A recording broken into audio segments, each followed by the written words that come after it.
When Valerie and I broke up, it wasn't filled with shouting or emotional chaos. It was something worse, silent and cold, like something had already died between us. But the real sting came after, in the silence that followed. It started when I realized she'd been lying about where she spent her weekends. I asked her directly one evening, "Where were you last Saturday, Valerie?" "You said you were with your sister." She shifted uncomfortably, her eyes flickering away. "I was," she said, her voice defensive. "Why are you asking like that?" "Because I called her." I replied, trying to stay calm. "She said she hasn't seen you in weeks." That stopped her in her tracks. Her eyes widened, and for a moment, she seemed panicked. "Oh, I meant I was with Donna, her friend. I must have mixed up the names." It should have been a red flag, but I didn't want to believe it. After 5 years together, with 2 of those years spent engaged, we were already planning our wedding. Invites printed, the venue booked, everything set. You don't throw that all away over one slip, right?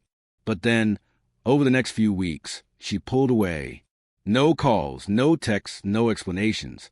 And when I finally confronted her about it, she snapped at me. "You're suffocating me," she yelled one night. "You're always asking where I am, what I'm doing. Do you think I'm a child?" "No, Valerie," I said, frustrated. "I think you're my fiancée, and I just want to know why you're acting like this." Instead of answering, she packed a bag and left, saying she needed space. I waited for her, hoping it was just a temporary thing. But as days turned into weeks, I heard nothing.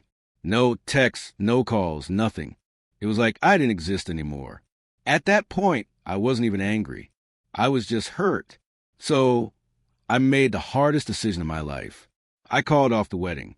I contacted the venue, the caterer, the florist, everyone. Then I told our families and friends. It felt like I wasn't just ending an engagement. I was ending the future we had planned together. But deep down, I knew it was the right thing to do. One evening, a couple weeks later, I was sitting on the couch flipping through channels when I got a call from Valerie's brother, Luke. "Hey, Bradley," he started awkwardly. "How have you been?" "Let me guess," I said, leaning back.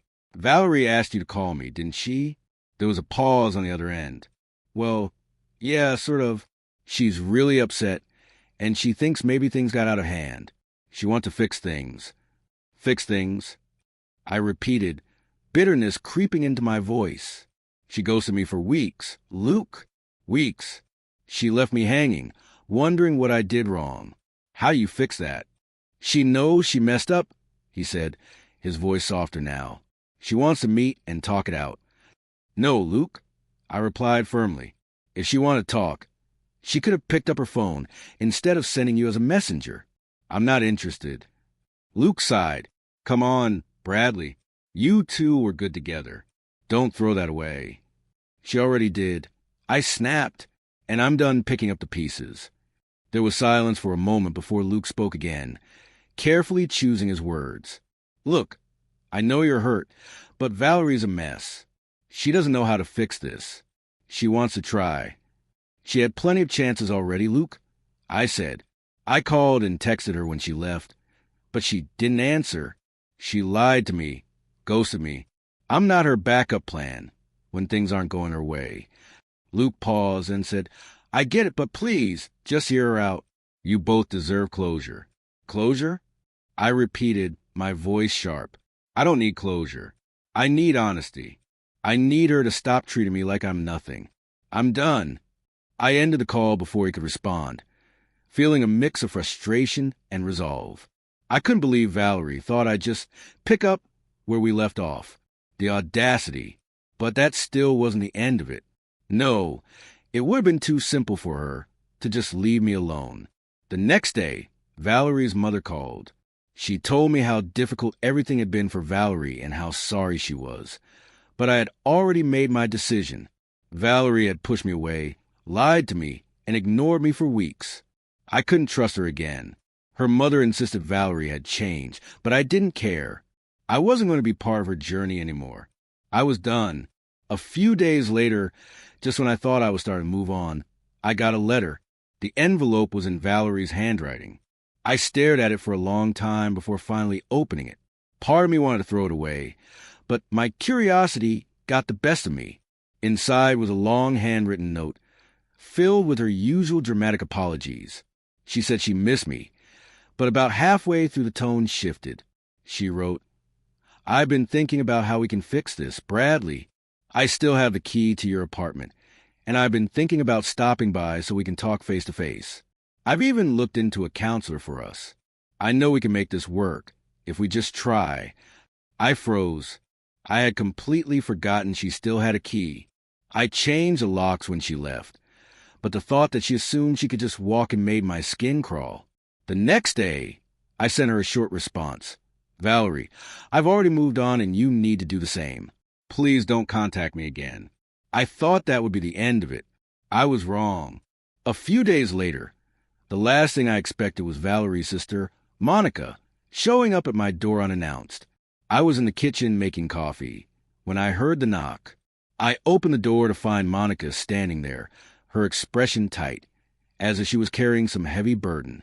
My frustration flared. Is this her idea? I thought. Valerie probably sent her here to get me to forgive everything. "Monica," I said, trying to keep my voice calm, "what are you doing here?" "I need to talk to you, Bradley," she said, her voice soft but insistent. "It's important. Can I come in?" I shook my head. "No, Monica. I'm done. Tell your sister that." She hesitated for a moment, then said, "She doesn't know I'm here. Bradley, I just came to talk about Valerie.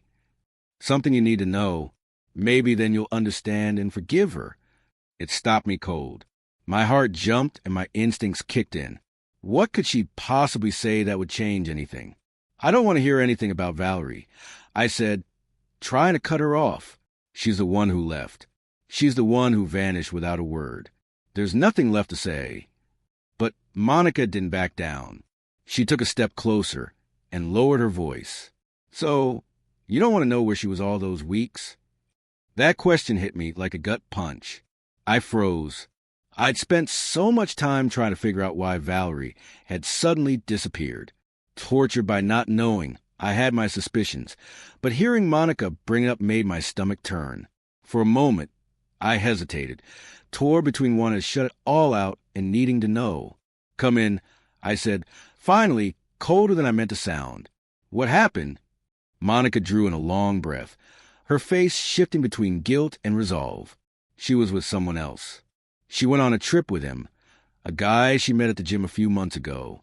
She wanted to see if what they had was real. The words made the room spin. My mind buzzed with disbelief. Valerie had left me for someone else, taken a trip with him. The betrayal burned through me, fury rising fast.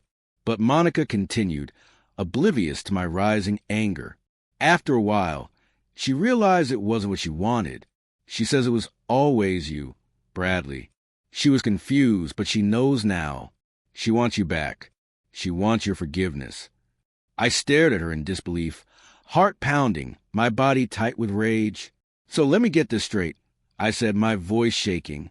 "She cheats on me, runs off with another man, and now I'm just supposed to forgive her. Are you serious, Monica?" Monica winced, but stood her ground. She's sorry. She knows she messed up. "I don't care," I said, my voice steady but laced with fury. "It's too late. The trust is gone. There's nothing left to fix. Please leave." She opened her mouth like she might argue, but she must have seen something in my expression because she turned and walked out. I slammed the door behind her, my hands trembling, chest tight with rage. I stood there breathing hard, tried to calm the storm inside me, but the anger didn't fade. It only burned hotter. A week passed. Then my phone rang. It was my mom. "Bradley," she said, her voice serious. "Valerie came by. She was crying, begging me to convince you to talk to her. She wants another chance." My stomach sank. "What did you say?" I asked. "I told her. You're a grown man and you've made your choice," she replied. "But Bradley," she looked really desperate. "Are you sure this is what you want?" "Yes," I said firmly, jaw clenched. "She's crossed too many lines showing up at your house. That's not okay." My mom sighed. I agree, but you might want to be careful. It doesn't sound like she's letting go. Things got worse. A few days later, I came home and found a note taped to my front door. It read, "Bradley, I know you're upset, but please talk to me. I can't let this end like this. I love you." That was the tipping point. This wasn't just persistence anymore. It was starting to feel like obsession. I called my best friend Jonathan and asked him to meet me. We went to our usual bar, got a couple drinks, and I told him everything. Her sister's visit, my mom's call, the note. Jonathan listened closely. "Dude, you got to do something. She's not going to stop unless you make it crystal clear this isn't okay." "What should I do?" I asked, weary. "File a restraining order," he said. "I know it's harsh, but you need to protect yourself." I nodded, feeling the weight of it settle in.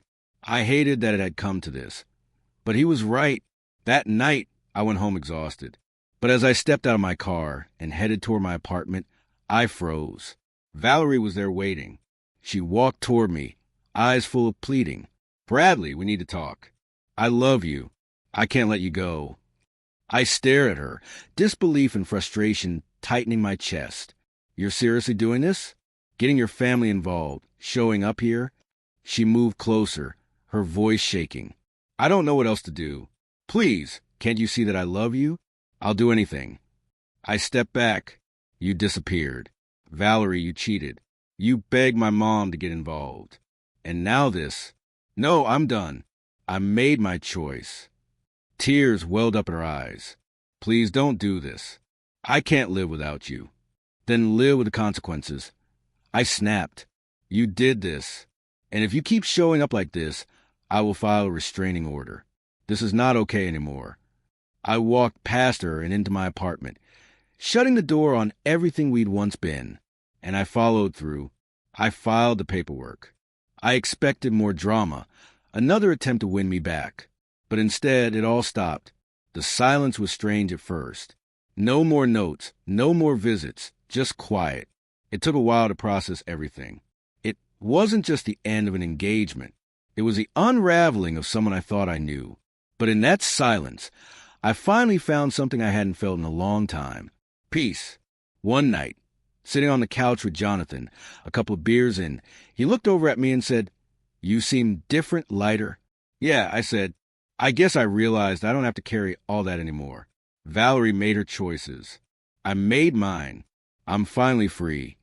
And slowly I started rebuilding. I learned to protect my space, set boundaries, and stand up for myself. Looking back, I don't regret how it ended. If anything, it taught me what I truly deserve.